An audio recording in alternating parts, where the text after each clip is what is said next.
bef-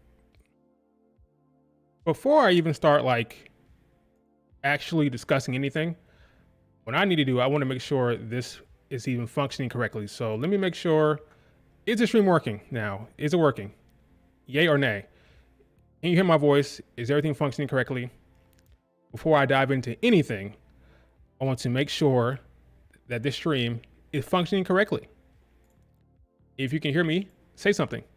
It's great now. Are you sure? Are we sure? Are we sure? Because I don't know. I don't want to, you know. What's up, David? How you doing? It's working, right? It is? I think it is. Okay. Yeah, that's weird. How did that happen? Like, right? The internet, everything was working perfectly. I never had issue with my internet. Right when I hit play or start, issues. Like, what? If it happens again, I don't know. I don't know what to do if it happens again. We'll see. Hopefully it doesn't happen again, because again, that's new territory for me. Having internet issues like that. It's weird. But okay, it's okay. I think we're good. I can actually start this stream legitimately. I think we're good. Okay, we're good. Hey, what's up, guys? This is Will. All right, cut. Hey, what's up, guys? This is Will with Exposing the IWC. And after some technical difficulties, we are here to talk about good old awesome, I'm joking, terrible, boring, kind of annoying SmackDown. We'll see how it goes. Will I rant or not? Well, I'm already mad now because the internet issue, so I'm definitely going to rant. So I'm not even going to, it's not up for debate. I will rant about SmackDown because I'm annoyed already.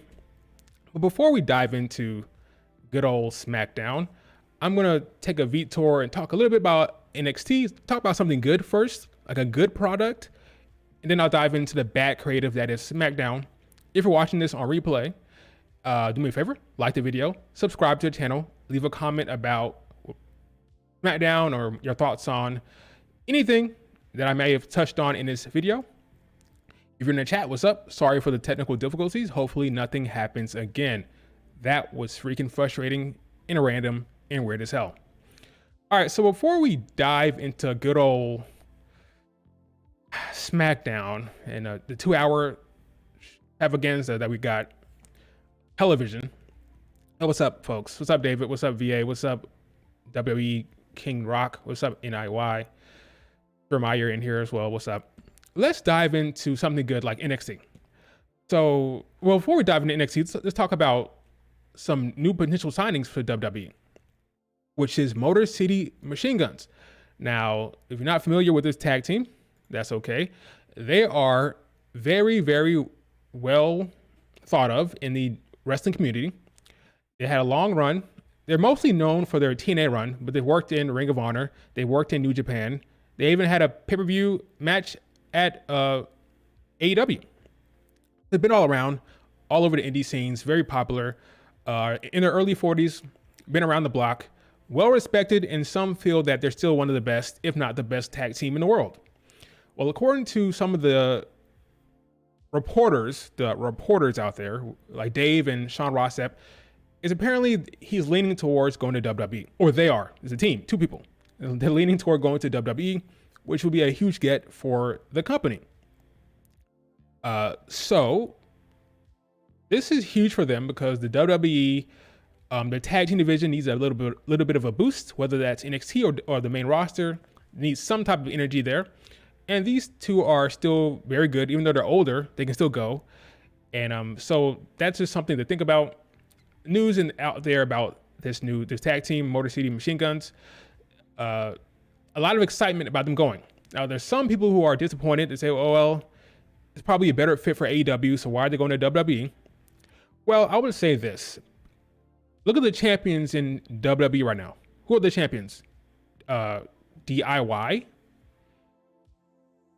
Ciampa and Johnny Gargano, Axiom and Nathan Frazier, and then Finn Balor and JD McDonough.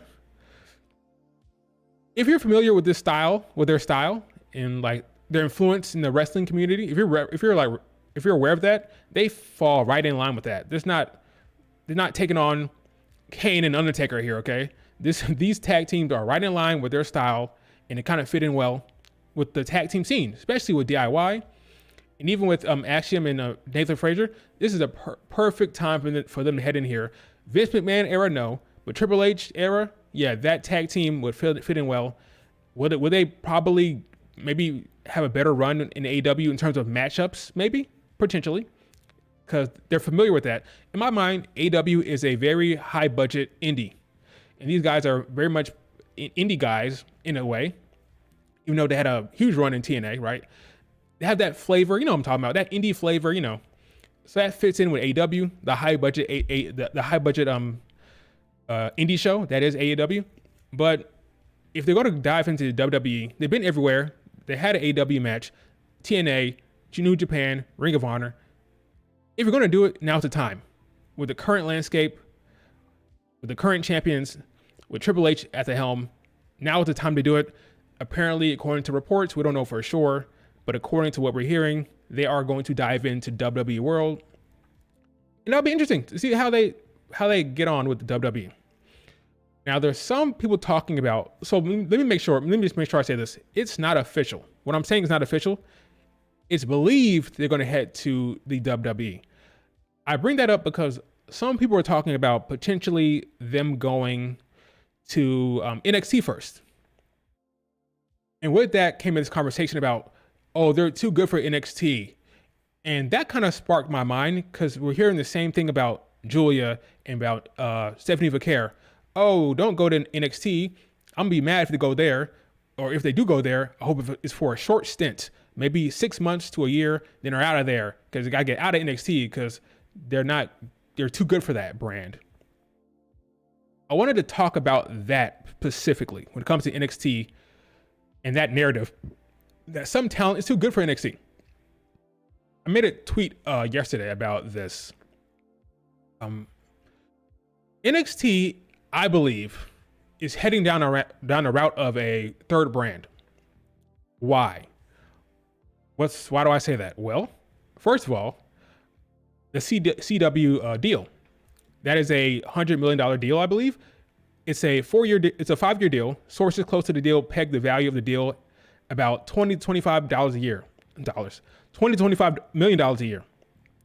$25 million. That's a total of around what? Over 100 million a year for the entirety of the damn deal.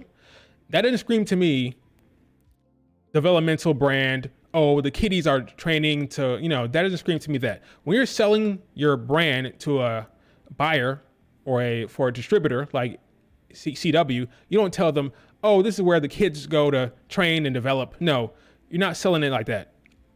I have a hard time believing they went to CW and said, hey, CW, we got this brand we want to sell to you, or we want you to get the rights to, right? And it's going to be like a bunch of kids on there, just training, level up stuff, developmental. No, that's not how they sold it to them. And I believe based on what Nick Khan said last year, if you remember, Nick Khan, I think it was June of 2023, which was last year, he said, and I quote, to the Hollywood Reporter, we think NXT has the viability to be its own standalone brand.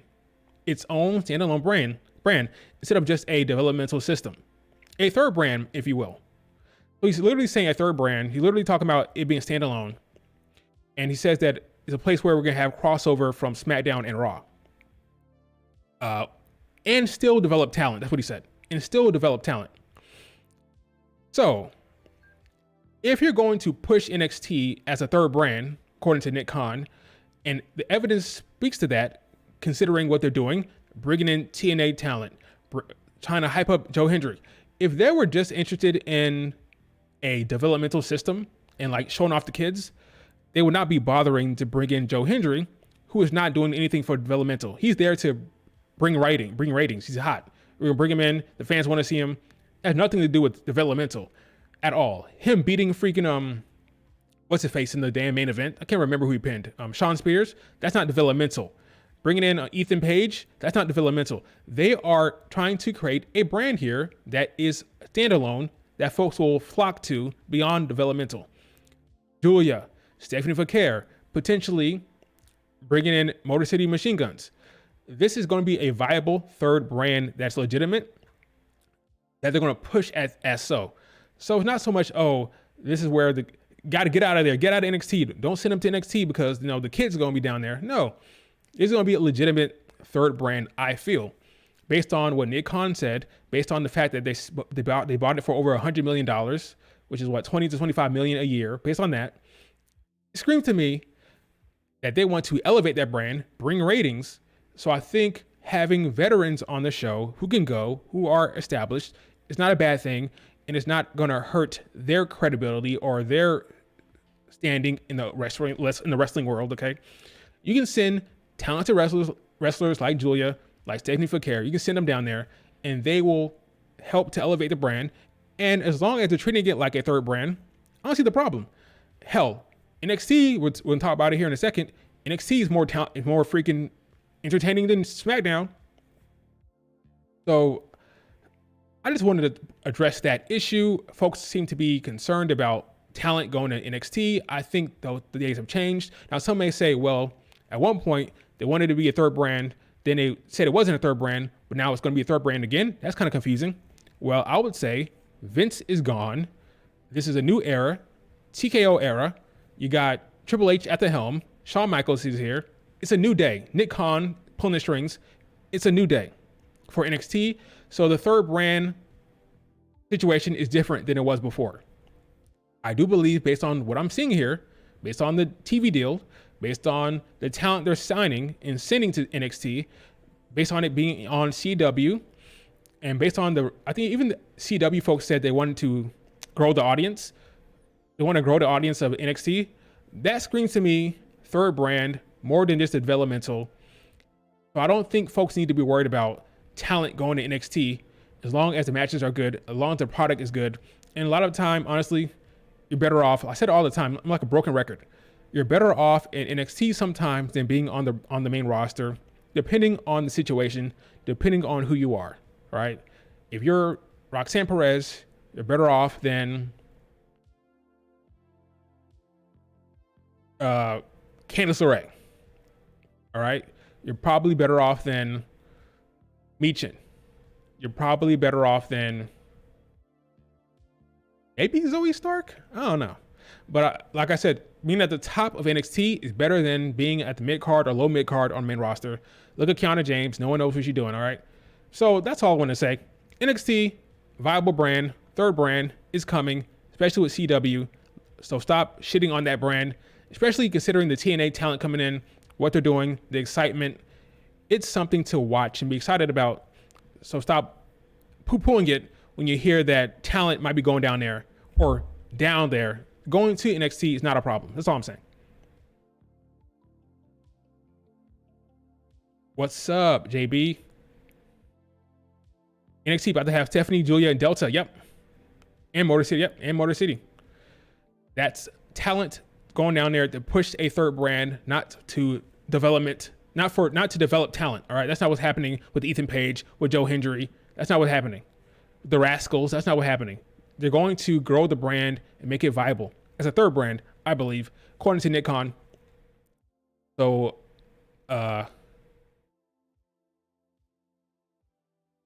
Bianca and Jay just got announced for the Hot Ones versus. Is that a fact? NXT deal looks cheap now. Well, compared to Raw, sure.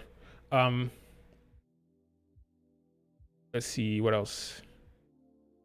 I'm sure CW doesn't want unknown talent taking up most of the show, right? Killing ratings, yes. They want to grow that brand. They want the ratings to be up. So you're going to see more TNA crossovers. You're going to see more established talent, while still, I mean, there's still Level Up. There's still Main Event. There's places to grow the young talent. Level Up is not going anywhere. So I don't see the problem with having more veterans down in NXT and making it a more entertaining brand in the ring.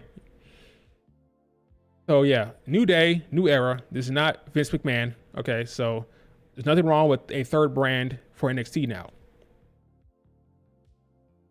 Let's see. Level Up was almost canceled. Is that a fact? Probably not anymore. I think Level Up will still be a thing, especially now that they bringing in these top talent to go to NXT, you're gonna see more of an emphasis on level up for the young talent. Oh, look at that. You're right. He wasn't lying. Speaking of SmackDown, Bianca will face off against Jade Cargill on Hot Ones versus. Woo-hoo. Okay. Woo-hoo. I don't think I've ever seen a Hot Ones versus before. I don't think I've ever seen it. What exactly this is. I don't think I've seen it. Oh, they're building up the feud, guys. This is the beginning of the feud. Sure enough, I'm joking. That's crazy, but some folks will say that. Oh, this is how the feud starts. It's going to happen. Bianca versus Jade. It's already starting. Ay. That's not what's happening, folks.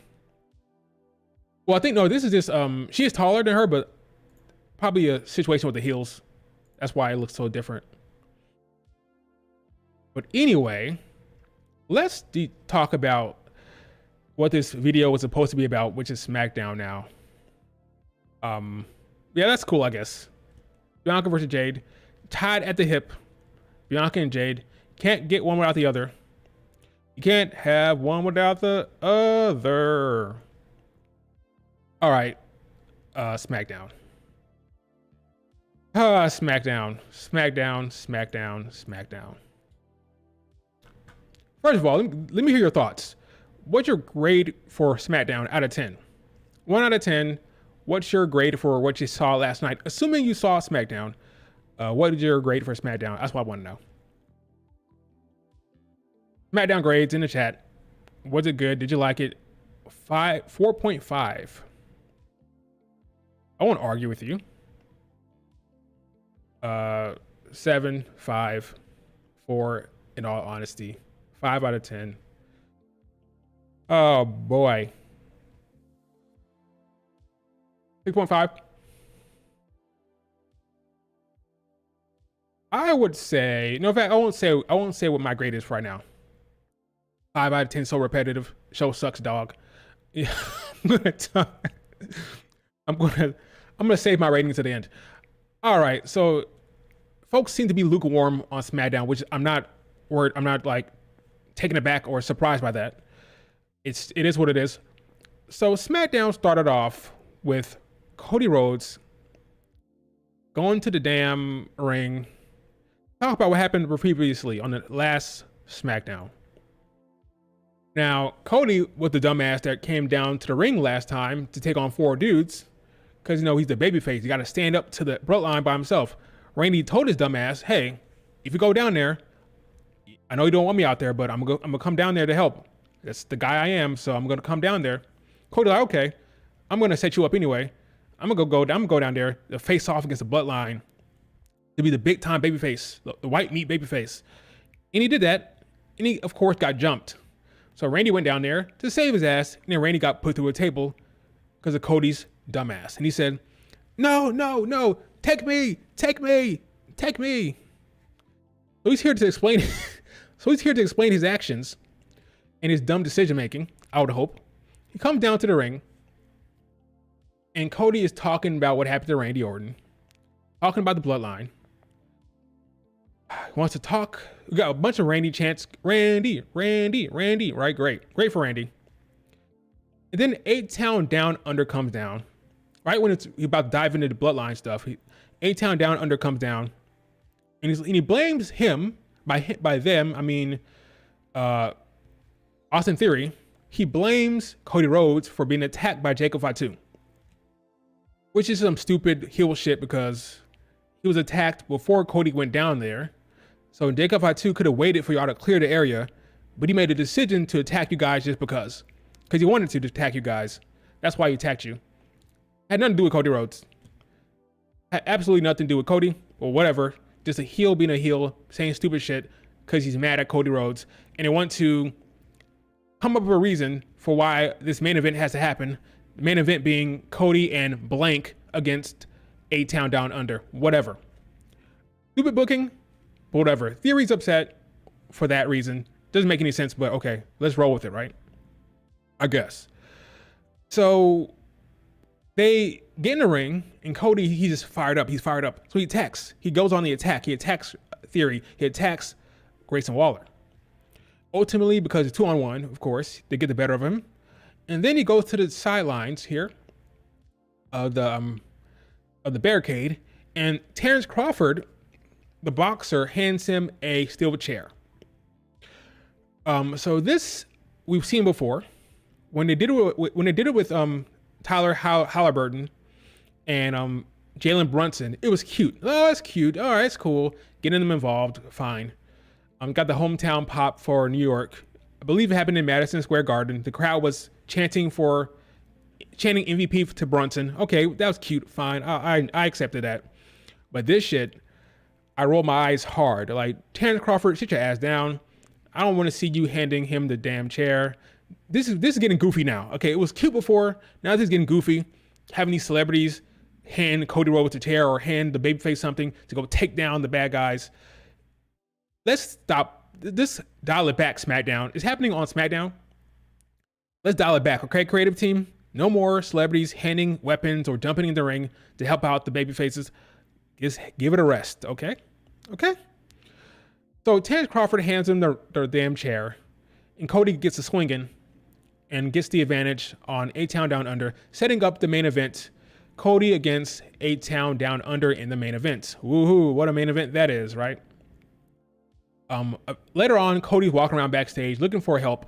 Looking for Nick. Oh, just set up a match. I want to take on A-Town Down Under by myself. A handicap match. Sometimes babyfaces are so freaking annoying. Yeah, I'm gonna fight two dudes. That worked well for me last week when I took on more people than I should have. Right? What happened last week? I got jumped. I got taken down, and Randy got put through a table. But you know what? I want to take on two dudes because I'm a babyface. I want to take them on. Right? Nick luckily had the brain and said, "That's stupid. Why the hell would I sanction the face of the company to take on two dudes? You go find yourself a damn partner." And there was this suspense, like, oh no, who's gonna be? It's gonna be Joe Hendry. Some folks said Joe Hendry is in Canada. 1 and 2. In TNA is working with NXT, not SmackDown. You dumbasses. Okay, so who's gonna be? Who could it be? If not Randy, it's fucking Kevin Owens. Shocker. I don't know why they saved that for the end of the show, right? Why they did the whole mystery, like, find someone. Kevin Owens, who I've been working with for weeks. And Cody's looking like, who am I going to find? Oh my God. What? Did Kevin Owens just show up at the end of the show? Was he not there? Like, what's going on here with this creative direction? Absolute ass. Now, yeah, I don't have an issue with Crawford himself, okay? I don't hate the spot. Let's just be the end of it, okay? No more Terrence Crawford. No more anything. No more celebrities handing chairs and weapons for a while. That's all I'm going to say, okay? I don't hate it. But let's just dial it back now. I don't need to see another one next week or sometime this month. Let's wait a couple months for the next celebrity handing a weapon, all right? That's all I have to say. Then we had legitimately a good match, okay? Melo went and got a haircut, got an edge up. Then he went to go take on Andrade. This was a great match. Fun, exciting, two talent in the ring that can go. I enjoyed what they did. I enjoyed their work. Bravo, clap. This was a high spot for SmackDown. I can't crap on this, okay? This was a good match. Andrade gets a win. Very entertaining, awesome sequences, good athleticism. Good job to the both of them. I want to see a series of matches. I hope it's not the last one. Let's see like 2 more. Why not? Let Andrade win this one. Let Melo win the next one. Then you have a third one. Why not? Let him cook in the ring. Let him show off some more skills and some more techniques and some more sequences. Both great athletes. Why not? Why not? Let it not be the end. Let it not be the end. Melo should have won. I don't mind the babyface winning it. Andrade's babyface, he won it. I want this feud to continue. Like, let it go. Let it keep going. That's what I want to see. But whatever. That match happened. Good match. Great. I loved it. Then we had a good old sit-down with Nick Khan, with Nia Jax and Bayley. Both look great here. Nice. They both look great. They look nice here, right? Now, the storyline here, there hasn't been much of a storyline at all. Nia Jax won the Queen of the Ring, and Bayley's the champion. Therefore, they fight. That's been the storyline. nothing beneath that, nothing beyond that, right?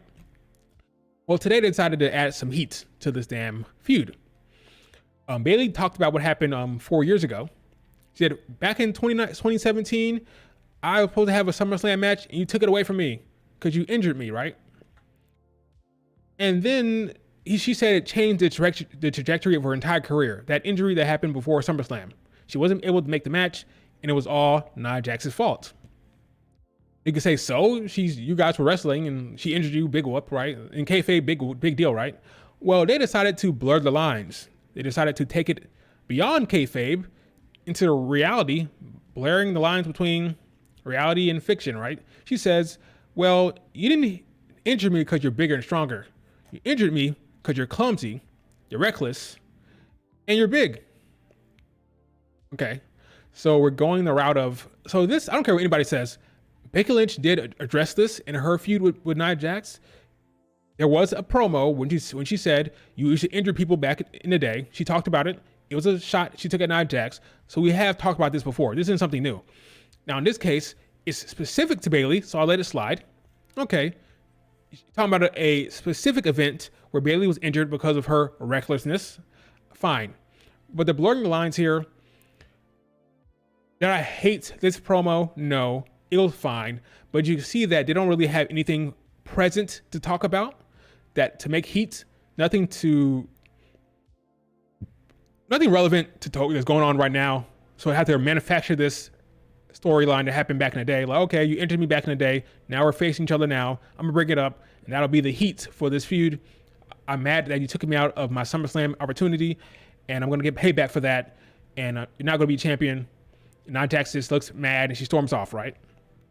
Okay, so creative is going back in the day.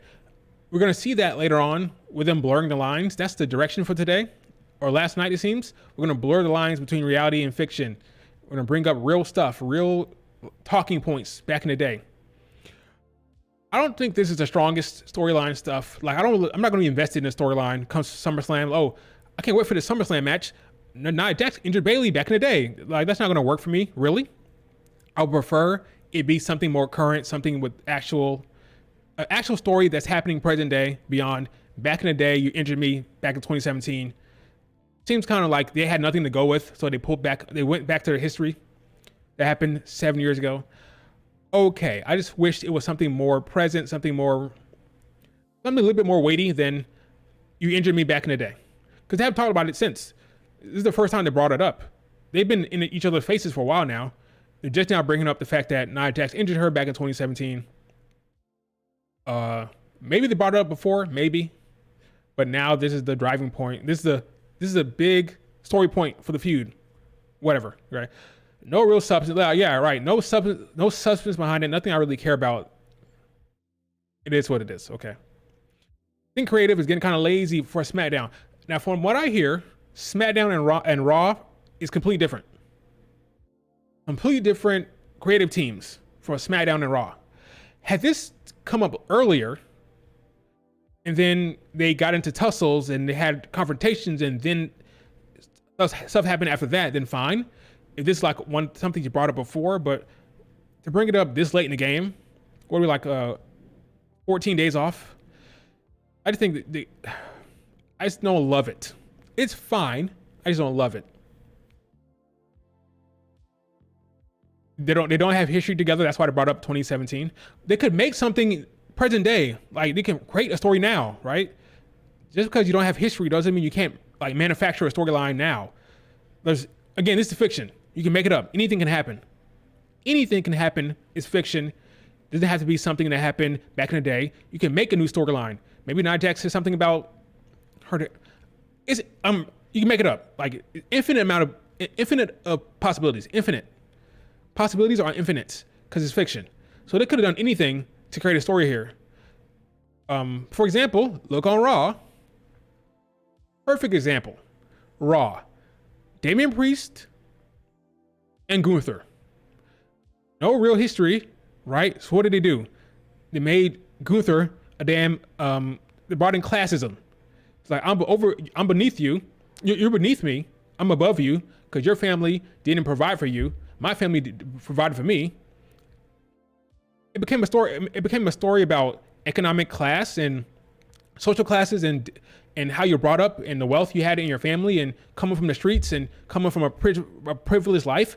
They did that in one promo. Now folks are invested in Damian Priest. Now they like, oh, Damian Priest, I'm a root for this guy. I understand where he's coming from. I like this character direction. That was one damn promo. One. All right. They could have done something here in that vein, but it went with, in 2017, you're reckless and you're injuring me. Well, here's the thing, Bayley. Since she's come back, she's been great in the ring. She hasn't hurt anybody. She's been clean and awesome in the ring. So I don't care about what happened in 2017. She's a changed person. If she was still injuring folks, if she was still causing reckless stuff, maybe that'll hit better. But that's come and gone. And Bayley's, honestly, Becky already addressed that somewhat. So, like I said before, Raw did a better job to create heat, to create a storyline, a narrative between Gunther and Damian Priest coming from the streets. One came from the streets, other one didn't. And how they played that into their families and their upbringing, that was done in one promo, just one. I'm telling you, SmackDown creative stinks. Raw is a different creative team from as far as I know, and Raw is better when it comes to creative. Am I off? Am I wrong? Am I wrong? Tell me I'm wrong. I'll take a break here. Let's look at the chat real quick. Let's talk about this for a second before I move on to the next thing. Bayley was talking about people while in damage control. I don't know why she cares. Yeah, right. Yeah, she was injuring folks in damage control. Like, yeah. Oh, but her point is, they did it intentionally. She did it she didn't do it intentionally because she was clumsy, blurring the lines, right? She was talking to the Nia Jax behind the scenes, like the real Nia Jax, which is it gets kind of weird when you do that. Gotta be careful. She was talking about the real actual performer. She was like, breaking the fourth wall there. So that's a little different than a character making the decision to hurt somebody. She's saying you suck at wrestling, therefore you're hurting people. Like a fourth wall break. That's the best they could come up with to get some heat. You're right, SmackDown has a good roster, but creative on Raw is mid. Yeah. Bad creative on Raw. Raw has mid roster with good creative. Yeah. Raw you could argue has a worse roster, but better creative. I agree. Way better Raw. Raw is awesome. Between the Wyatts, Drew and CM Punk, Liv Morgan stuff. Yeah, Raw is cooking. SmackDown is mediocre to almost like they're mailing it in. Really unfortunate. Let's see. Taking Naomi out of the storyline made no sense. I don't know why. Oh yeah, you talked about that before. I think they want Naomi in the Big Three stuff, I think, even though she wasn't on the show today. So that's why they did that. They put Michin with Bayley, which was dumb because Naomi was her sister, right? But I think they want Naomi with the Big Three. I think nothing else makes sense unless Naomi has an injury or unless she want to take a little bit of a break here. Nothing else makes sense for why they put Michin in Naomi's spot, other than Naomi's going to be working with Bianca and Jade going forward. I think the Blair Witch Project again. Isla Dawn tweeted the Blair Witch Project gif, so Blair is going to be working with them in some respect. So I'm guessing we're going to get the Blair Witch Project, Blair and the Unholy Union against Bianca, Jade, and Naomi. We'll see if that comes up. I thought we get a hint tonight, but or last night, but it didn't happen. So we'll see if the double taping, if something happens in that regard. Already saw some spoilers for the next SmackDown because of the double taping last night, but we'll see. Ultimately, the Blair Witch Project has to happen at some point. When? I don't know. Yep, Raw and NXT are where the great creative is right now, not SmackDown. Next SmackDown looked ass. It's like the typical double taping stuff. Like, whenever there's a double taping, the second episode is usually worst because they just got to do something to fill time while they're actually enjoying themselves in Japan. I'm going to be more interested in what's happening in Japan for sure the next week. That's for damn sure. All right, let's take a quick break, and I'm going to continue talking about what happened on SmackDown.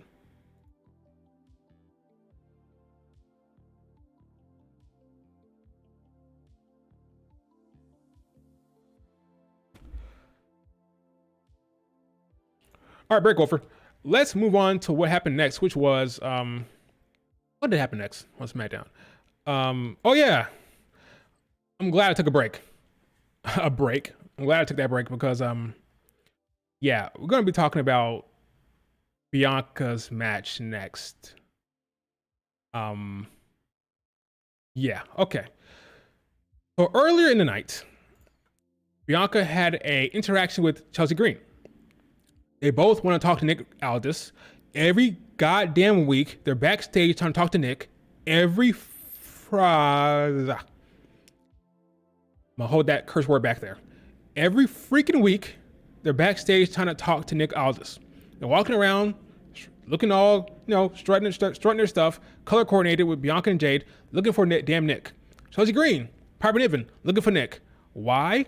Because you want to talk to Nick about something, I don't know. And Bianca and Jade want to talk about the tag titles every fucking week. I didn't hold back that time. Every week, the same thing. So Bianca and Chelsea Green get to talking, have a little bit of a dispute, a little bit of an argument. Bianca said, okay, you know what? Talking that talk, see me in the ring. So they go to the ring. Because apparently they can't just email Nick Aldis. They can't don't have his number, don't have his email. They can't contact him some other way. Got to find him backstage every damn week. But okay. Find his email, lady. But okay, fine. They go to the damn ring to have the match. Bianca is still over. I don't know how, like, God bless her. She's so damn likable and so damn, she's just such a massive star. Her lame ass booking has not hurt her audience response. The audience still loves her. Goes out there, see all these EST chants and the EST images and the signs, all these signs out there, all the support for her with her lame ass booking. Maybe that's why they think they can get away with this bad booking, because of how popular she is and how over she is. The crowd chanting for her name. The crowd's loving her. She goes out there and she has a 60-second match with Chelsea Green. Okay? 60 seconds. She gave her a German suplex, had a little roll up, and then she rolled her up like so, and got the pin. 1, 2, 3 is over. One of the best in-ring talents in the world, and I stand by that. If you disagree with that, that's your own problem. I don't know what you're seeing. One of the best in-ring talents in the world is on SmackDown, going around backstage doing nothing. When she finally gets a match, it's 60 seconds and then it's over. Help me. They've got nothing for this woman. Nothing for Bianca Belair. I think I'll talk about why that is at the end of this discussion. What's going on with SmackDown. But they got nothing for her. Have fun in Japan, Bianca, because in SmackDown is rough. This tag team hellhole with Jade Cargill, as a fan of SmackDown, as a fan of Bianca Belair, this shit is hell. It is bad. It is draining. For the folks who just watch, I'm a Bianca Belair fan big time, but I actually enjoy the other content, right? The other shows, the other storylines. If I was just a fan because of Bianca, I don't know what you guys are going through. My God, this must be a rough. If I was just a Bianca stan and didn't care about anything else, my God, this last few months has been awful. Imagine just watching SmackDown or just watching WWE for Bianca specifically. Boy, you've been having a rough one. I feel for you. This booking is bad. There's no way around it. It's bland. It's boring. And because of it, folks are starting to resent Jade Cargill. And it's not her fault. She's not booking the show. This isn't AEW. WWE does not let the talent book, okay? This is all on creative. It's just bad and boring. And the talent is made to suffer because of it. And the fans, of course, by proxy. Literally 60 seconds. Why? Let's put our thinking caps on, folks. Why is this happening? Why was there a 60-second match? Why? Did it have to be out there for the sake of the Titantron? After the match, you got a talking to by the Unholy Union. Did they have to have a match for that? No. Bianca and Jade could have went out there, cut a quick promo, and say, hey, we're going for the tag titles again. We're coming for you guys. We're going to show up and show out. And then they could have had the same thing. It didn't have to have a match. So here's the question, because it could have had a promo. So why do a match? The only thing I can think about is why they did this is because they wanted to have Bianca get her win back, because Chelsea Green threw Bianca out of the ring and won the triple threat match going to Money in the Bank. That got her to Money in the Bank, right? Maybe they wanted Bianca to get her win back. Nothing else makes sense. Maybe they wanted to continue the storyline of Chelsea Green being the comedy character, the fun character. That's why you did this. They just want to drive home to folks that, hey guys, Chelsea Green, she's there for her character work. She's there for her to bring levity. She's there to be funny, and that's it. Just a reminder, Bianca gets a win back here. That's it. Nothing else makes sense, because again, Bianca and Jade could have just walked down there. They could have just walked down there and cut a promo and do the same shit with the Titantron, with the screen here. They did not have to have a 60-second match. So the only thing I can think about is they wanted Bianca to have her win back, or they wanted to drive home Chelsea's character. She's there to, be fun, have a good time. By that I mean, like, for the fans. Bring levity to the show, be entertaining, have all our character work, and not really be a force in the ring. Nothing else makes sense. I'll ask you, why did they do the 60-second match? Maybe I'm wrong, or maybe I'm missing it. Why have the 60-second match when they could have just did a promo? I'll look at the chat here. Let's see. Give me your answers, or just say you agree with me or you don't know, because I don't really know myself. I'm trying to guess here why they did that. What's crazy is Bianca and Jay literally had a same promo. Yeah, I had the promo next week. Yeah, they had a promo next week, don't they? Oh yeah, for spoilers, you mean? Okay. For next week? Yeah, I don't know why. That's what I'm trying to figure out. Why have a match at all? Let me know. Yeah, they could have had a promo, yeah.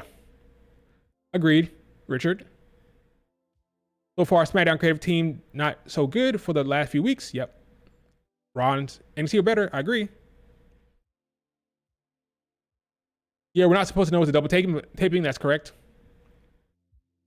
So Bianca can get a win back.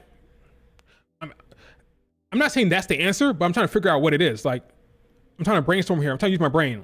Problem solve. Why do that? They should have had Bianca Jade in the match instead. Why not? Yeah, let her get some ring work in the singles match. I would have took that. Why not? Considering how lame the match was, might as well could have did Jade. Jade could have squashed Chelsea Green. Why not have Jade squash her? It was 60 seconds.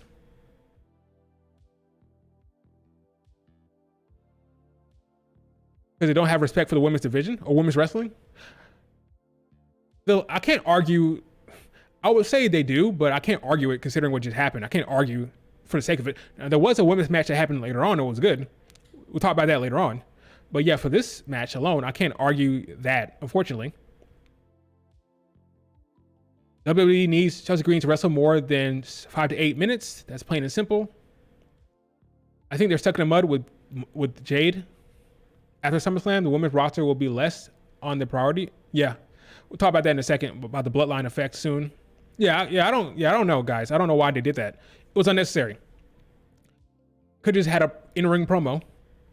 Do something creative, like, backstage interaction. Maybe the Unholy Union attack them backstage. Maybe have freaking Jade and Bianca get attacked by Alba Fire and Isla Dawn. Something different, something unique, something creative. I don't know. So let's talk about, we're going to talk about Chelsea Green for a second here.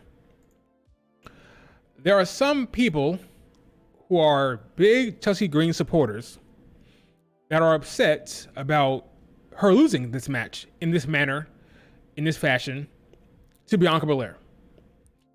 All right, if you're not willing to hear some honest truth here, I suggest you leave the stream right now, okay? Because I've had it with some of this narratives about Chelsea Green. Some of you, not all of you, like, I'm a Chelsea Green fan. I'm a fan of Chelsea Green, big time fan. I hype her up all the time. I think she's awesome. But some of you Chelsea Green fans need to get a grip and get a dose of reality, okay? No promoter or booker or anyone with the same brain is going to book Chelsea Green to beat Bianca Belair in a singles match in any capacity unless there's some type of angle to be made that's going to benefit Bianca Belair. That's just a hard truth. If you don't like that, wake up and face reality, because I don't understand what you were looking for with Chelsea Green. Chelsea Green is a comedic character. She said in her own words that she's not the most technical, she's not the most athletic, but what she can do that no one else can do, she can bring her facial expressions, her character work. She can, the way she works within the dynamic of a scene or a segment, that's where she shines as a character. She's not trying to go out there and beat Bianca in a singles match. So why are you over here talking about push Chelsea Green? Wake the hell up. That's not going to happen anytime soon, if ever. Do you know how they introduced Chelsea Green? A character that I love. Do you know how they introduced her to the main roster when she returned? Royal Rumble. Remember what happened? The fastest elimination in the history of the Women's Royal Rumble. That's her character. Accept it or get a new stand. Or stand someone else. That's what I mean by get a new stand. Stand another character. Stand another wrestler. If you can't accept what she is in the company, then stand somebody else. Enough of this nonsense about pushing Chelsea Green as a singles competitor, or she should have won Money in the Bank. Wake the hell up or move on to someone else. Pick a new favorite wrestler or accept what she is. She said she wants to be a female Miz. Literally, a recent interview, she said she wants to be the female Miz. That's what she wants to do. And God bless her, because Miz does a lot of awesome stuff. A lot of stuff. He gets to go as a ambassador of the WWE and do a lot of cool events with different celebrities and stuff like that. Miz is killing it right now. He was at the charity or celebrity golf event the other day with freaking Peyton Manning in the crew. Miz is having a ball. She wants to be the female version of that. God bless her. That's awesome. I would love to do that. Crying out loud. That's awesome. Folks need to wake up with this whole Chelsea Green shit. It's not happening. The same thing I told Liv Morgan fans. When Liv Morgan was the babyface, I said, guys and girls, it's not going to happen for Liv Morgan as a babyface. You got to turn heel. If you want Liv Morgan to have a long championship run and a real push in singles, she has to turn heel. And what happened? She turned heel. Now she's having the best run of her WWE career. Now I'm telling you, as long as this character is the way it is, folks, Money in the Bank, right? Did you watch that match? Chelsea Green was in that match. She was in it. What happened? At the beginning of the match, they were all went to go get the ladders. She stood in the ring. What did she do? Started jumping for the damn briefcase in the ring with no ladder. It's like, maybe I can reach it. That's the Chelsea Green character. Until that changes, there is no beating Bianca Belair. There's no beating anybody, okay? This is her character. Wake up. Face the reality, or just shut the fuck up. Okay, I'm just annoyed with this whole narrative about Chelsea Green getting this massive push. It's not there for this character as it stands. Now, if the character changes, then okay, then my opinion will change. When the evidence changes, my opinion will change, okay? Until then, my opinion will not change, okay? She is a comedic character who is hilarious, who I love. She makes the show better. She enhances the experience of the viewer. She's awesome. But she's not going to be beating Bianca Belair or anybody significant in a singles match. Wake the hell up. All right. Got that off my chest. Let's move on to the rest of the show. So the Unholy Union were in the ring, or not in the ring, they're on the screen, while Bianca Belair and Jay were in the ring. It says something about, we'll be seeing you soon, or you'll get a look at the tag titles, close-up look at the tag titles next week, some shit. So basically, there'll be some type of interaction between Bianca, Jade, and the Unholy Union of some sorts. I saw the spoilers. I won't spoil it here. I know what happens. But basically, there's going to be some type of interaction with them. That's what they basically said. And it happened. No spoilers here, but there was a interaction between the two groups. Okay. This feud has been on SmackDown. The Bianca Belair, Jade, and the Unholy Union feud, whatever you want to call it, it's been on this show. What's the heat here? What's the storyline here? Nothing. They want the tag titles, and that's it. Okay. And you wonder why folks are not excited and hyped about this division? Bianca Belair and Jade want the tag titles back. That's it. They've barely interacted with the Unholy Union for weeks. Matter of fact, maybe they haven't even interacted since they lost the tag titles. Has there been a segment between Bianca Belair and Jade and Alba Fire and Aladon since Clash of the Castle? Has there been one? I don't know. Let me know in the chat if there has been one. I want to say no, but I'm not entirely sure. They've talked about it, but have there actually been an interaction? Have they talked to each other before yesterday? I don't know. No interaction. Yeah. Okay. That's what I thought. Yeah, exactly. And you wonder why folks are not excited about this damn division. Again, if Bianca Belair and Jade Cargill win the titles, I'll only be happy because they get to go to Raw. That's the only reason why I'll be happy about that. Because they don't have to be on SmackDown going forward. All right, let's go back to this damn discussion. Let's move on to Logan Paul. Logan Paul, 258 days. 258 days at champion, 2 title defenses.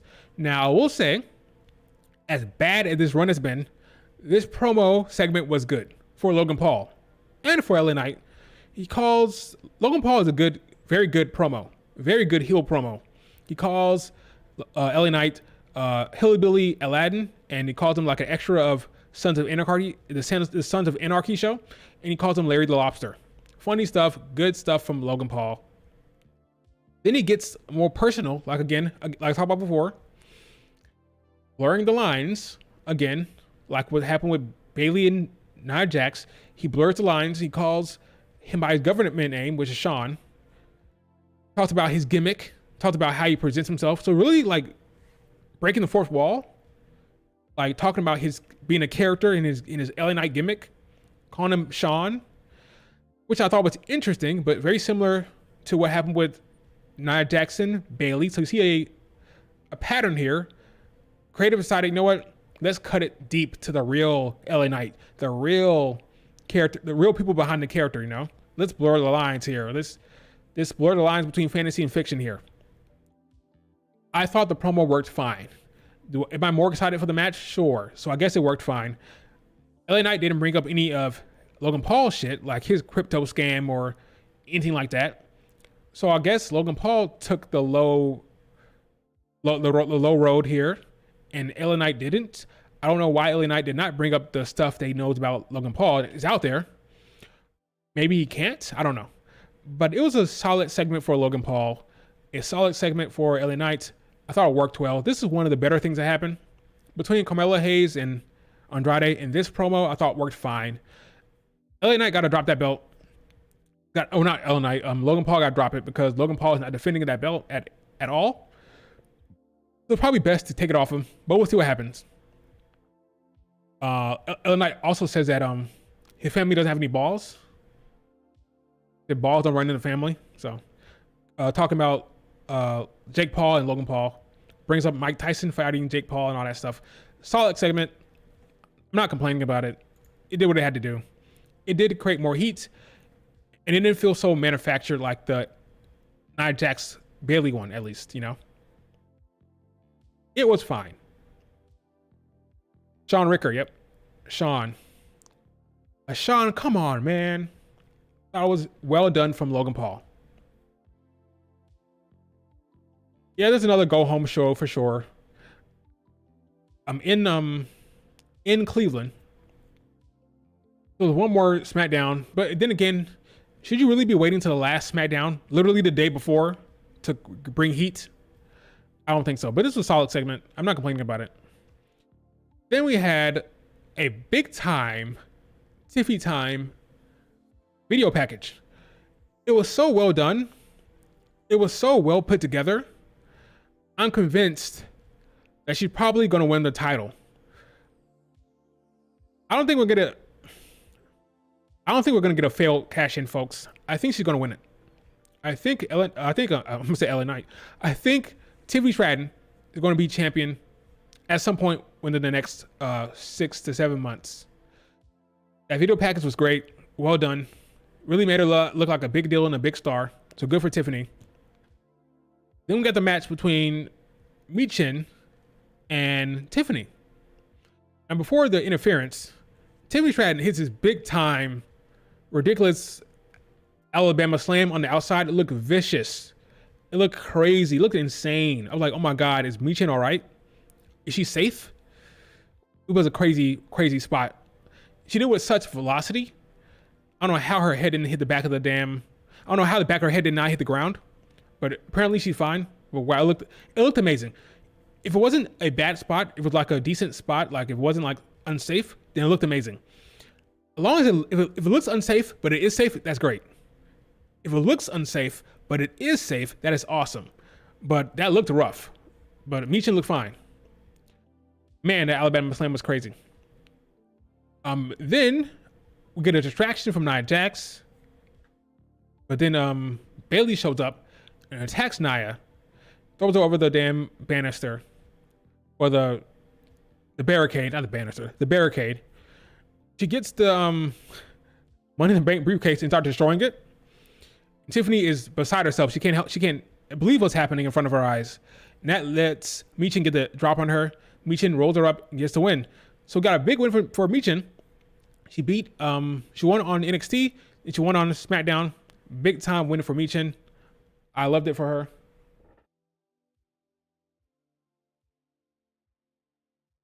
Awesome, awesome stuff. She destroyed the briefcase, of course. So that means what? A pink briefcase is on the way. Which you all knew was going to happen. We all knew that she was going to get a pink briefcase. So now that this one is destroyed, like I said before, Tiffany is not going to cash in until that briefcase gets updated. Now here's a question. If you're going to go through the trouble of making a pink briefcase, how long is she going to hold it? I think for a while. That's why I think she's not going to cash in at SummerSlam successfully. I think she'll probably fail to cash in and she'll hold that pink briefcase for a while longer. Because you're going to make an awesome, cool, trendy pink briefcase. Why have it be cashed in like 2 weeks later? Doesn't make any sense.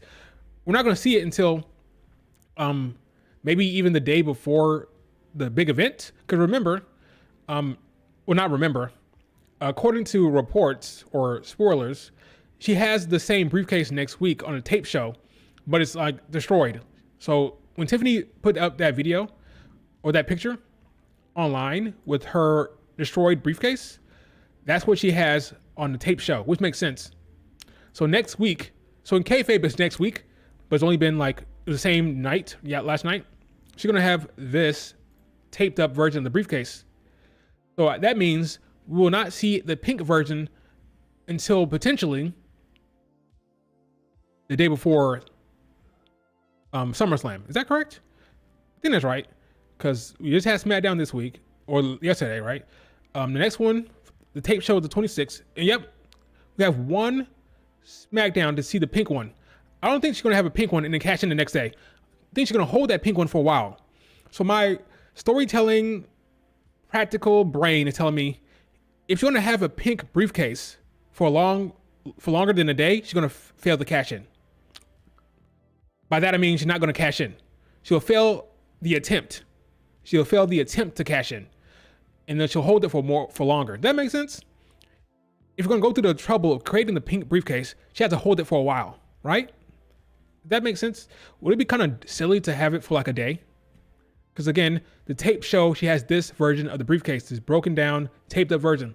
So if you're going to change the briefcase to a pink one, she got to hold it for a while. Therefore, my suspicion is she will not cash in at SummerSlam. Does it make sense? You tell me. That makes sense?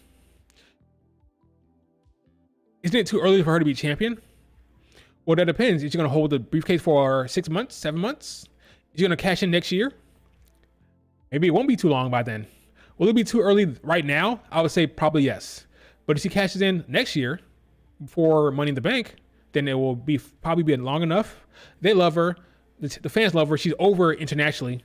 Because she's so over, they're able to push it now. They're able to fast track her now because of how over she is internationally. If she wasn't getting this great reaction, all these TV time chants, if that wasn't happening, they would not be pushing her the way they are. They're pushing her because she's so over. Luckily for them, she's talented and she's a star that they want to put in that position eventually anyway, right? But does that make sense? Yeah or nay? Because they're going to change the briefcase, she's going to hold it for a while.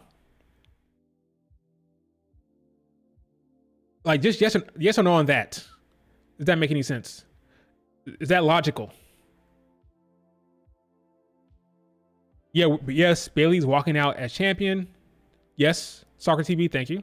Yeah, I agree. Okay. Okay, what's the point of having a pink briefcase? You hold it for one day. That's crazy. She's gonna fail that cash in. I can't say fail. I just mean she's not gonna be able to cash in. She's gonna go down there to cash in, but something will happen. The bell will not ring. The bell will not ring. It won't ring. Something will happen. Yes. Awesome. Okay. Yeah, I think it's logical. Makes sense. Like, why change the briefcase? You're gonna get rid of it within a day, right? That makes sense, right? Yeah. Thank you. So, when I say leading up to SummerSlam that she won't cash in, I expect all you to say, yeah, Will, I agree with you. Because they're going to be like, I'm sure everybody believes it. Everywhere I see, they all say she's going to cash in on SummerSlam. I'm like, why would she cash in SummerSlam if you're going to get a new briefcase? It doesn't make any sense, but we'll see. Anything's possible, but I just think it makes more sense that you hold on to the pink one for a while, you know? The high screw job. Yeah, I just think something's going to happen because, like, for example, last year we had Damage Control running down there to cash in on Bianca Belair. Are you going to do the same exact thing the next year? Have Tiffany run down there and cash in on the babyface? Again, the same formula as last year? I don't buy it. I think she tries to cash in, but it doesn't work. She holds on to the pink one for a very, very long time. Or at least a few months. For at least a few months, she'll hold on to that thing. Let's move on from Tiffany. If that's it, unless you guys have something else about Tiffany. Sometime around the Rumble, that could work. Or even after the Rumble, maybe. No. Here's the thing. Now tell me if this makes sense. Another question. If you're going to wait until close to the Rumble, you gotta be careful. Because all the storylines going into the Rumble and Chamber will be about their current champions. Typically, you don't get a title change that close to Rumble because you have that champion in place and you're already planning for that champion to be in the Mania spots. So if you're gonna do that, I think you gotta make sure it happens before the Rumble because it'd be kind of weird to have, let's say, I don't know, I'm gonna make it up. I'm gonna make it up. Jay Cargo went to Rumble. So I'm going after you, Bayley. Let's say Bayley's still champion somehow. I'm gonna challenge you, Bayley, at the Mania, right? And then Tiffany catches in on Bayley. That's kind of weird. Like, you know, if you want to build properly to Mania, champions got to be kind of set in stone, kind of established, right? So if Tiffany's gonna cash in before the Rumble, that makes more sense, but not after. There's like a window of time where it can happen, right? In lead up to the Rumble, it can't happen. Between Rumble and Mania, it can happen, but after Mania, it can happen, right? And before, maybe around like Survivor Series, it can happen, right? Around Survivor Series, but not close to Rumble, and then after Mania, right? I think that's the perfect time because you want to have your champions kind of set in stone for the Rumble season to make sense. I think you want your champions to be kind of like established, you know? Here's a thought. Here's something nobody has said. Here's something that nobody has said. What if Tiffany Stratton cashes in on Rhea or Liv Morgan? Let's say, for argument's sake, because everybody thinks it's not going to happen, right? Everybody thinks that Tiffany's going to cash in on Bayley or Nia Jax, right? What if Liv Morgan retains at SummerSlam, right? But then they have a bad blood match and there's a real, like, actual, maybe a street fight or a hardcore match or a big stipulation match, and Tiffany is waiting in the wings, and Liv Morgan and Rhea destroy each other, and Tiffany runs down there after Rhea wins her title back. She runs down there and catches in on Rhea Ripley. You get Tiffany Stratton champion on Raw. What if she becomes champion on Raw by cashing in on injured Rhea Ripley after a war with Liv Morgan at Bad Blood? Not Liv Morgan, not Liv. But what if Rhea wins it back and she cashes in on Rhea? And you get Liv Morgan still happy that Rhea Ripley is not champion. You have Tiffany as champion with Rhea Ripley still feuding with Liv Morgan. Because what if Liv Morgan makes a deal with Tiffany? Okay, Tiffany, here's the deal. If I win, or if she, Rhea Ripley's a tough out. She's tough. Let's say she beats me. If I lose, I'm going to set you up. I'm going to attack her in a way, and you're going to run down there and cash in on her. That way, the Liv Morgan revenge tour can stay intact. Because really, I want her to not be happy. And her not being happy is her not having the championship belt. So if Tiffany runs down there and catches in on Rhea Ripley after the match, the Liv Morgan Rhea Ripley storyline can continue with Tiffany being champion out of that feud. It could work. That's all I'm saying. It could work. Especially if you want Tiffany and her boyfriend to travel together. Let's say to get engaged or something happens. You never know. She could be on Raw with her man, and that makes sense, you know. Just a thought. Tiffany cashing in at First Blood or Bad Blood after Rhea Ripley wins it back. And Liv Morgan continues to torment Rhea Ripley. That could work. It could work. That's all I'm saying. Yeah, Tiffany on Raw could work. It could work. That would shake things up. That'd be kind of unexpected. Tiffany running down there and catching on Rhea Ripley. Not a bad idea. Yeah, thank you, Pedro. Not a bad idea. Because that's right now it's looking like Tiffany cashes in on Bayley. Okay, but what if she cashes in on Rhea Ripley? That'd be a turn that no one sees. All right, let's head on to the main event. We'll take a quick break, a quick ad break for the sake of the break here, so I know where to insert the ad, and we'll be right back. Here we go, and we'll be right back.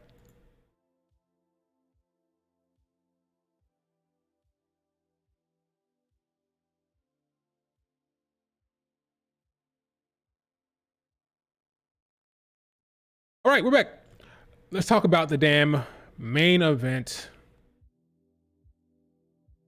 between Cody Rhodes, Kevin Owens, and the 8-Town Down Under. Now they're looking for a partner. Who is going to be the partner? Just who is going to be? Kevin Owens, duh. So that mystery was stupid. Okay, he's there, right? Kevin Owens is there. They walk down to the ring. They have a solid match. I'm not hating on this match. The match is fine. It's fine. Ultimately, Cody Rhodes and Kevin Owens win, like we knew they would. Then the Bloodline come down again. Shocker, I know. Shocking turn of events, right? The Bloodline come down there and they grab Cody Rhodes, they grab Kevin Owens. Well, first Kevin Owens and Cody Rhodes jump to attack them first, right? We're going to be proactive and go on the attack. Ultimately, Jacob Fatu come down there and it all goes downhill for them. They beat him up. Cody Rhodes again is like, take me. Take me. Don't take Kevin Owens, attack me. Boring, repetitive, same old storylines and story beats. Yeah. Jacob Fatu destroys Kevin Owens in the ring. And they put Cody Rhodes through a table. And then they put a chair to Kevin Owens' neck and like break his damn neck or attempt to. And then they stand tall again. Bloodline wins again. Okay. So I know what's happening here.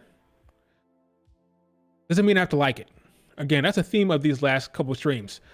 Just because I understand it doesn't mean I have to like it. The Bloodline taking out Cody's friends, right? Took out Randy Orton. They took out Kevin Owens. Why? So Cody could be by himself with no one to help him. And then, Roman Reigns and Jimmy Uso returns at SummerSlam to even the odds. It's solid, straightforward storytelling that makes sense, right? The problem is, it's just boring and the execution is lacking.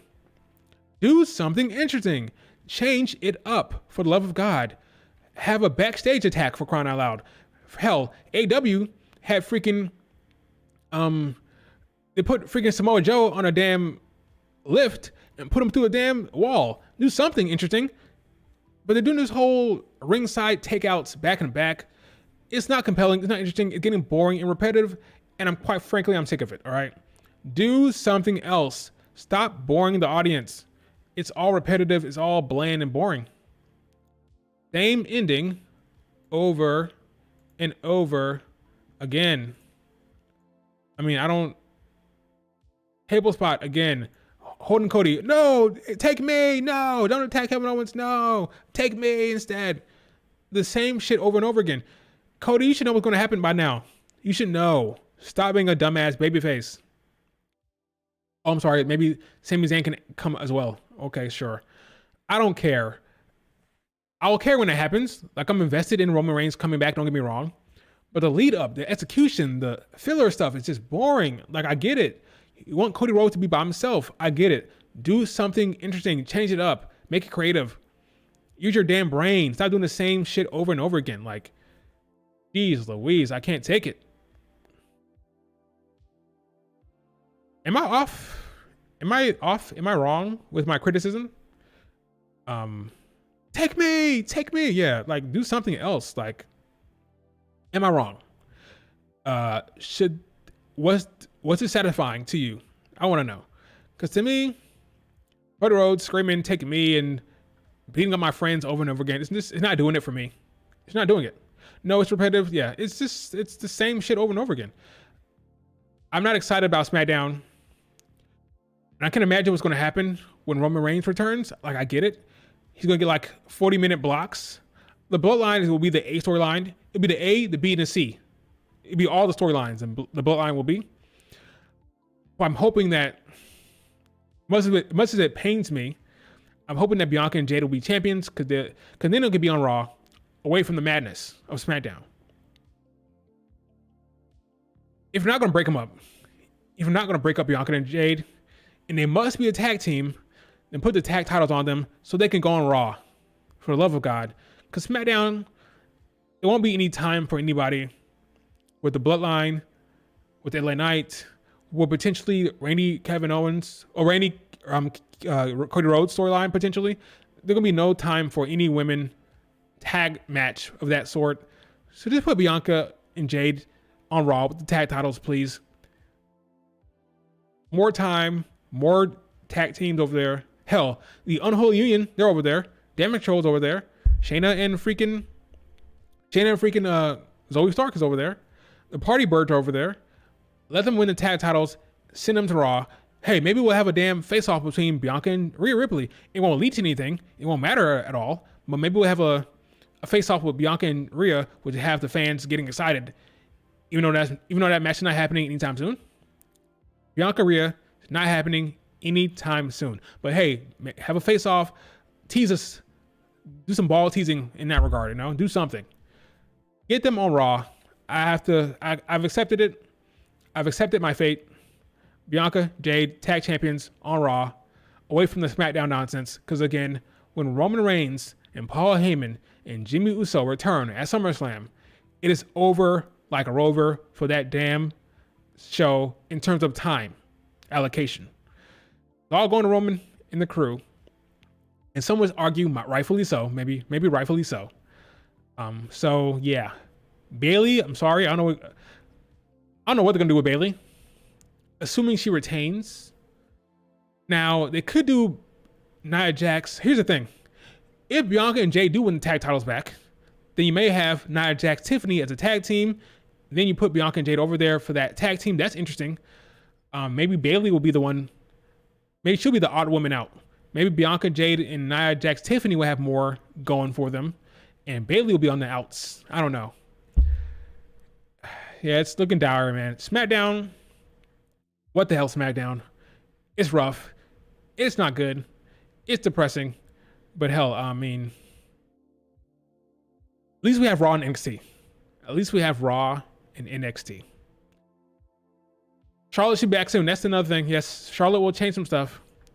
I think Charlotte Flair might be what drops a wedge, might be what drives the wedge between Bianca and Jade potentially. Because I always say Bianca and Charlotte were a tag team. They were tag teaming right before she got injured. So they can play on that. They can say, oh, my tag team partner is back. My girl is back. And Jade might have a problem with that. They could use that. We'll see what happened with Charlotte Flair. Will she feud with Bayley right out the gate? Do you want a Bayley-Charlotte Flair feud? I don't know. But Charlotte Flair is a wild card. She will change things up. But yeah, SmackDown's looking rough, man. It's rough. Bianca Belair is great. Yes, she's great. When he's on screen, he is. He show up at the end of the match, at the end of the show, to have a good showing over and over again. Even the Jacob 2 stuff is getting repetitive. Like, change it up. Backstage attack. Something, I don't know. Something interesting. Like, just the same thing over and over again. Where's Candice and Indy Hartwell? Boy, David, sorry to tell you.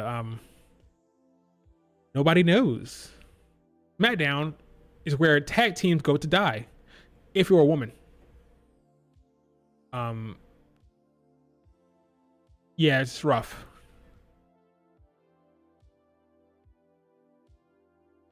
Bianca should be what Fraser's doing currently, caring about the world title. That could be interesting. It's a character direction. It'd be something for the character. Let's say she's tagging with Jade Cargill. She started going after Bianca.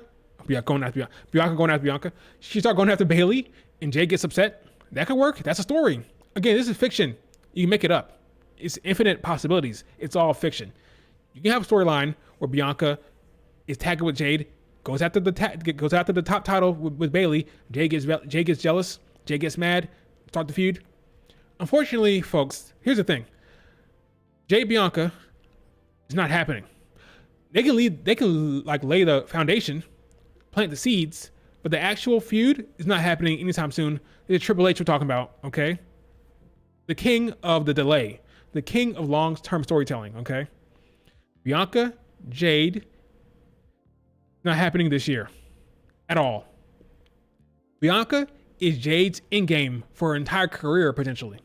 The endgame of her career is Bianca Belair. So why would Triple H, of all people, the king of long-term storytelling, why would he pull the trigger now? You want Jade Cargill to be super ready. We want her to be dialed in and experienced to pull off that match. If you want that match to be a real banger, you gotta wait. So yeah, who knows when that's gonna happen.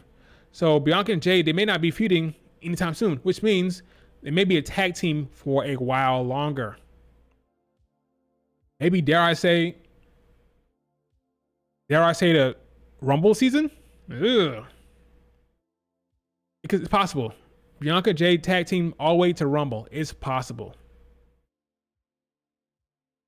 All I ask is that they're on Raw more times than not.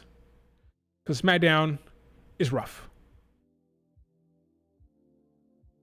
Yeah, it's rough, man. How good would the Bianca Jade match be? If Jade is ready, very good. So down the line, 2 years down the line, 3 years down the line, maybe it's good. Right now, I think it'll be okay. Folks are hyping it up. That's a danger. Too much hype. Dial it back. I prefer Bianca Charlotte. Yes, of course. Sure. I do too. Bianca Charlotte at 41. Mania 41. I like it. Sure. Why not?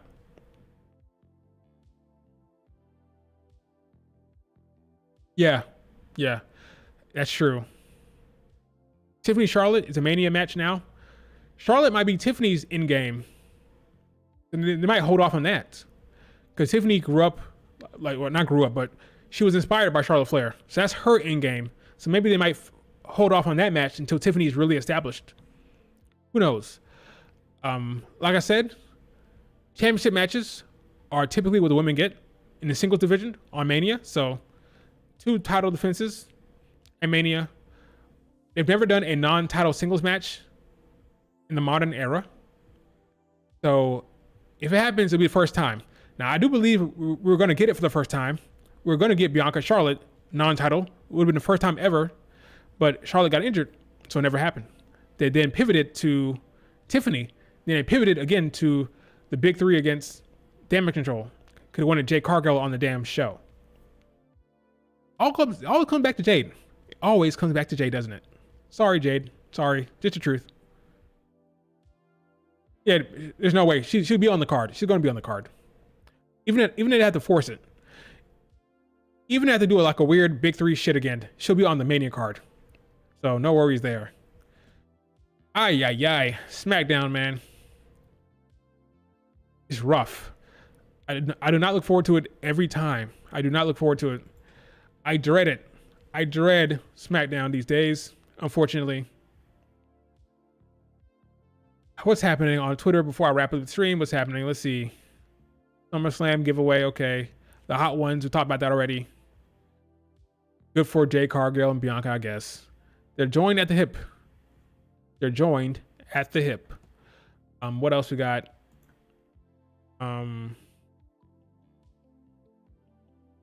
What else? Nothing else I see on the timeline. Nobody tweeting about nothing. Nothing relevant, nothing new. Yeah. You guys have any questions? Does SmackDown get both War Games matches?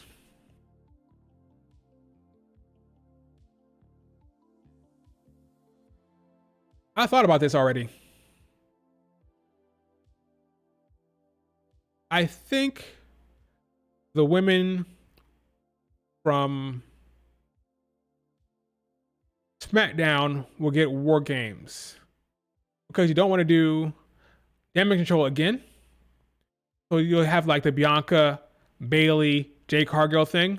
Maybe Charlotte is involved against Tiffany, Nia Jax, and the Unholy Union, something like that. They'll get creative, but I think it will come from SmackDown for the women because you don't want to do Damage Control again. And you want to play on the whole, can Bianca and Bayley coexist? So yeah, I'm gonna guess the women from SmackDown will get War Games. Yeah, SmackDown again for the women. For the men, yeah, it'll be the Bloodline. Sorry, Raw. Yeah, it'll be Roman Reigns and the crew against Solo. Yeah, SmackDown might get both.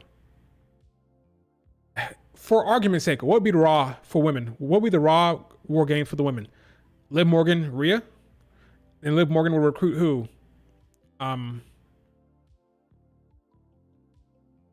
Shayna, Sonya, and Zoe Stark? And then Rhea will recruit Babyface Damage Control? That seems kind of rough. But I guess that would be it. Yeah, it'd be Liv, Shayna, Zoe, and Sonya Deville.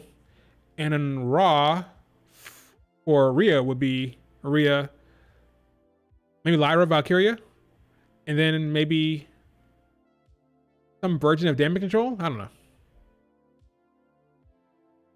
Zelina Vega again. Oh yeah. Zelina hates Rhea Ripley, so that'd be another can they coexist situation there. Life of the Party.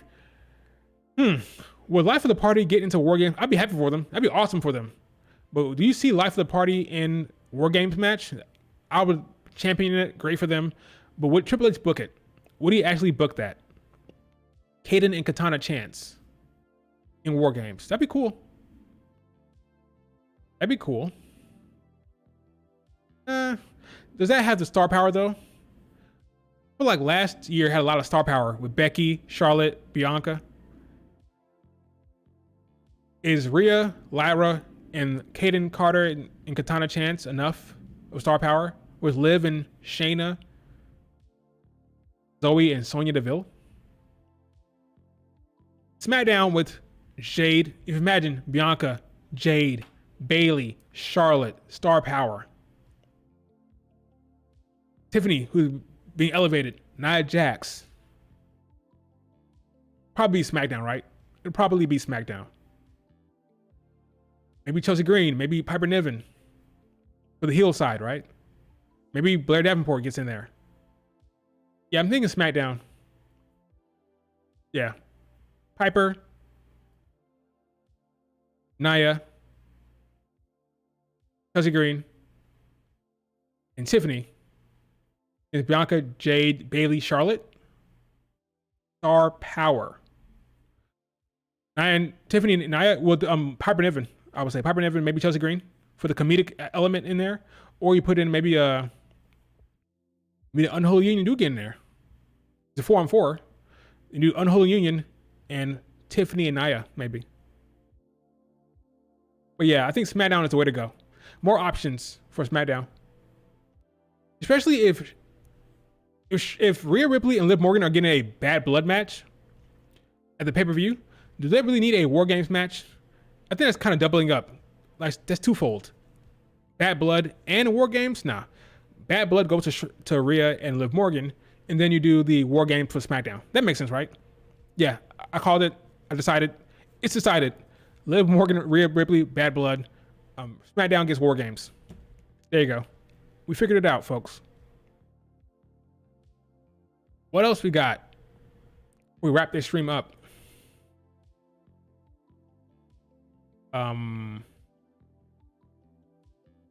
Any more questions pertaining to anything? Let me go to Reddit real quick. Make sure Reddit didn't have any breaking news. Oh yeah, Slammiversary. So here's the thing. Tonight is Slammiversary, folks. TNA's big show. A lot of good matches on the card. A lot of talent on that card. Do you want to see who's watching Slammiversary tonight? Or who's keeping up with Twitter? Are you watching it on Twitter? Slammiversary, you got Jordan Grace against Blair Davenport. Let's say Blair Davenport. I'm crazy. Dana Brooke, aka Ash by Elegance. That's a big match, I guess. I think, unfortunately for Jordan Grace, I think Jordan Grace got to lose. Got to shake it up. They got to shake it up. It's too samey right now. They need some type of shake up on there, because right now Jordan Grace is the top of the division. There's nothing else. There's nothing below Jordan Grace, and she's gonna be leaving at the end of the year anyway. So it's time to build up some of the other women, build up some of the characters over there. So it's time for her to drop the belt. Similar to Trick Williams. Trick Williams was the top of NXT clearly, but he had to do something to change it up, to give some type of life.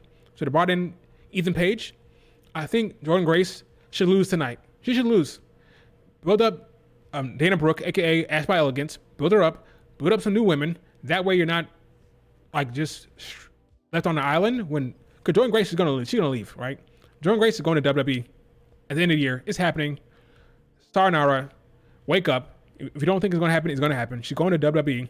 So it's time to build up that division. I think Jordan Grace got to win tonight, just for the sake of switching it up a little bit, you know? Change it up. Get some life, you know? I think she loses. I think the smart thing to do for her to lose. Where's the card? TNA Slammiversary.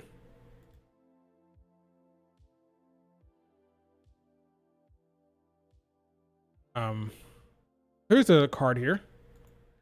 This one's already filled out. I don't like it. I want a blank one.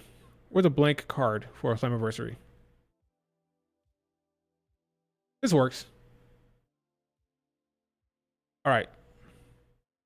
So, I have to be honest. Most of these matches I don't care about. The two that we're interested in, we're interested in these two, right? Top of the card here. Go back. Okay. We're interested in the 6-man title match where Joe Hendry is facing off against Josh Alexander, Frankie, Moose, Nick Nemeth, and Steve McLean. I think it's very possible they go with the hot hand and put the belt on Joe Hendry. He's hot right now. He's popular as hell. It'd be the smart business decision to go ahead and put the belt on Joe Hendry tonight. Sorry, Moose, but it's business. He's hot right now. That's where people came to see. That's where the interest is. You put it on Joe Hendry tonight. That's a smart thing. Now you want to be creative in storytelling, maybe do something different. But in terms of just babyface pushing, babyface energy, pushing a new star or the face of the company right now, keeping things hot, business decision, Joe Hendry. So, man, this is going to be a good match. Fun, I'm sure. A lot of talent. Josh Alexander is good. You know, you all know Zach Ziggler. Dolph Ziggler here. Nick Nemeth, he's good. Moose is good. So it'll be a good match. They should put the belt on Joe Hendry. That's what they should do. And another match I'm interested in is this one here. Jordynne Grace against Ash by Elegance, aka Dana Brooke. I think Dana Brooke should win. For the sake of, there's nothing in this women's division. There's nothing. It's bare bones. Change it up. Give us some life somehow. Some type of creative energy. I think it's time for her to drop the belt. Same way it happened with Trick Williams. For the sake of changing things up, put it on Dana Brooke, okay? Put it on Dana. That's what I would do. Because there's nothing else after that. Nothing else. Nothing.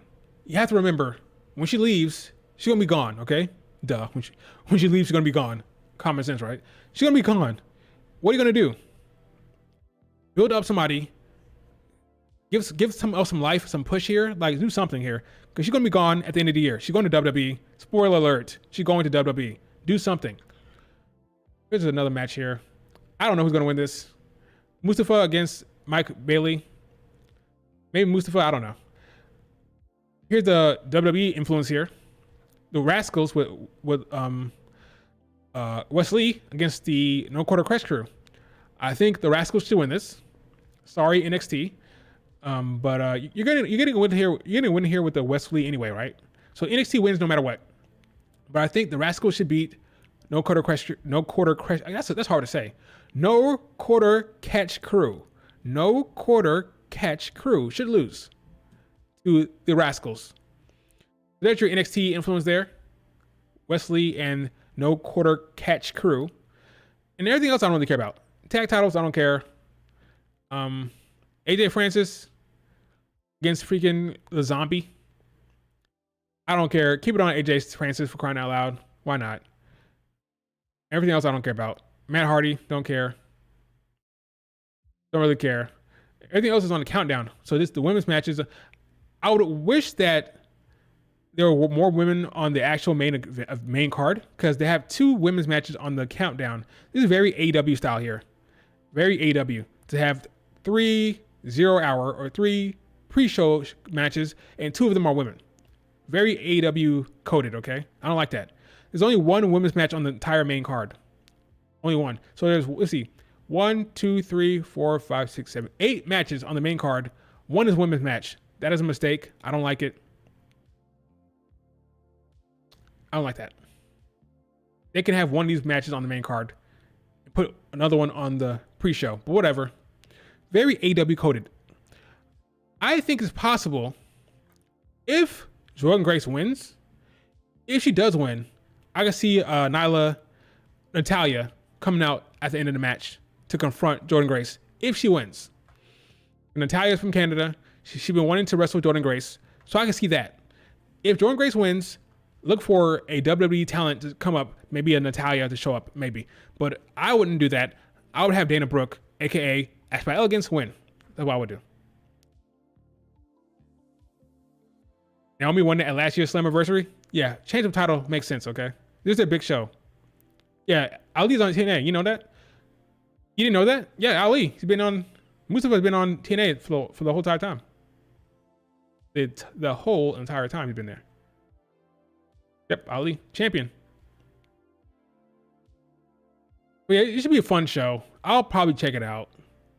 Somehow. Some way.